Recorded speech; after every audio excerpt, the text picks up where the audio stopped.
Hi guys! In today's video I will guide you through the watercolor and mixed media painting process I used to create Tsubaki, which means Camelia in Japanese. Before I start the video, I wanted to give a shout out to Studio Esperanto, where I found the beautiful photography that served as the source of inspiration for the artwork that I made. This studio, located in Kyoto, offers their customers a wide range of costumes and scenery. They can have a wonderful photography experience while dressed up and posed like beautiful geishas and oirans. They also have numerous other fashion styles available as well, including baroque, fairy and flower-inspired themes. If you are currently around Kyoto or going to that area for a trip, I would highly recommend stopping in to pay them a visit. In the description of this video I have included a link to their website if you would like to connect with them or learn more about their work. Now, after that short introduction, let's move on to the painting process. Because I don't always know which direction my painting will go when I begin, I often start my new paintings on a watercolor block. For this painting though, I wanted a more polished piece of art. For this reason I decided to prepare a panel that would allow the final piece to take on a more finished and ready to hang look. For the base paint I used a 2 cm thick HDF panel that I purchased at the local hardware store.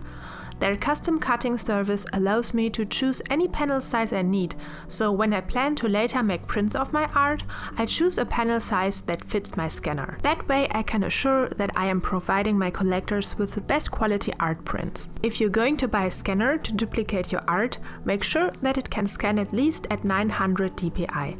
I believe that every scanner available out there with a high enough resolution is fine to use for this purpose. To prepare the painting panel, I just glued a sheet of watercolor paper on top of it.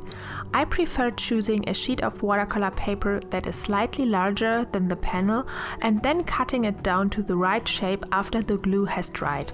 Make sure to choose a bookbinding glue or a type of adhesive that is exit-free, otherwise the glue will disintegrate the paper and your artwork will be damaged along with it.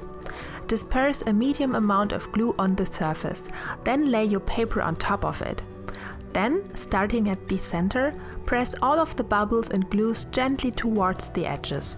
To prevent transferring the oils in my skin onto the watercolor paper, I like to place an additional sheet of paper or a towel between my hands and the paper. Don't forget to remove the excess glue that squeezes out and runs down the edges of the panel before they harden. Then lay some books on the panel and wait a couple of hours until the glue is completely dried. When this process is complete, you can use a scalpel to cut the paper down to the right shape and size. Once my panel is ready to paint, I transfer my reference image onto the surface. When I create my watercolor paintings, I like to start with the face first, because if I were to wait until the rest of the image was complete to paint in the face, I would have to start all over again if I ruined it accidentally. I feel more certain that once the face looks good, I can fully concentrate on the rest of the painting. Recently I have taken a liking to using acrylic inks in addition to watercolors. My favorite brand is Aero Colors from Schminke. They are actually made for airbrush paintings, but you can use them in conjunction with watercolors as well, without any problems. The reason that I choose to use them is that I never felt completely satisfied with the brilliance of my watercolors. Once the paint soaks into the paper, it fades to a certain degree.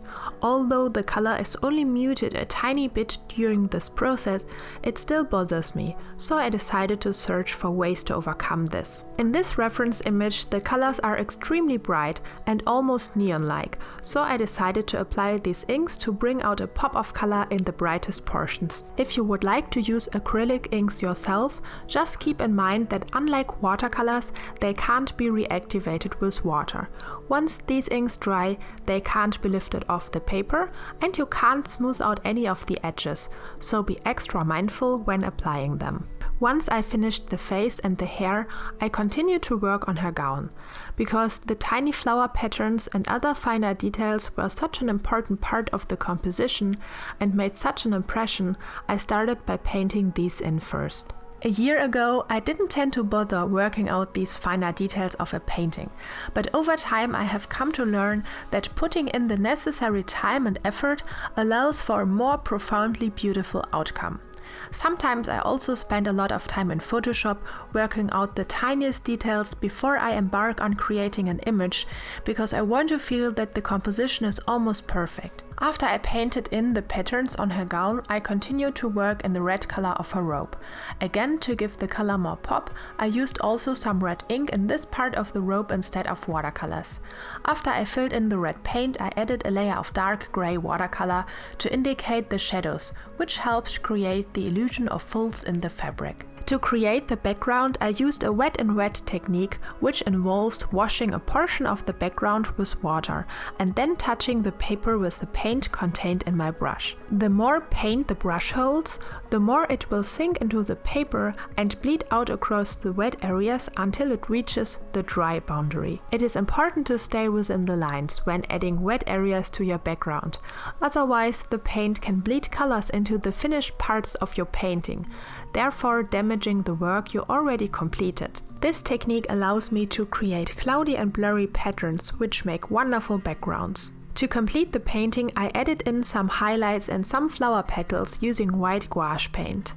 Last year, I began perfecting my technique by incorporating some additional mediums into my work, including the inks and gouache. The Schmincke's Designer's Gouache that I used has a thick consistency, which reminds me of oil paint. I find it very useful when painting flowers, but it also comes in handy when I need to correct little mistakes. Once I finished creating the main image, I painted the edges of the panel with a dark purple acrylic tone that matched the color palette of my overall artwork. Since both watercolor and designer's gouache can be reactivated with water, I wanted to make sure that the painting didn't get damaged, even if someone handled it with wet hands. Gouache needs around 5 layers of fixative to protect it from water, since it is particularly vulnerable. If you found it helpful to watch this painting process and you are interested in seeing it made in real time, you can visit Patreon and support my work. When you select the $10 reward tier, you will gain access to 1 hour-long real-time videos, where you can observe my technique as if you were sitting right next to me while I paint. Many of my patrons have successfully applied my techniques to their own paintings after watching my real-time videos.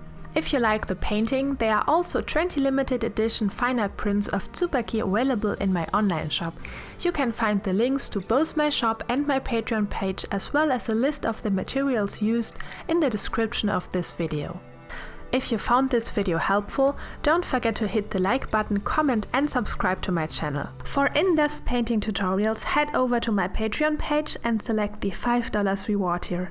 You will gain instant access to over 40 downloadable painting tutorials, which provide you with insights into my working progress. I also answer your questions and share helpful tips about art materials used. For $10 a month, you get exclusive access to both my live stream and real-time painting videos. For $15 and more, you get beautiful art surprises, fine art prints, original watercolor illustrations and much more.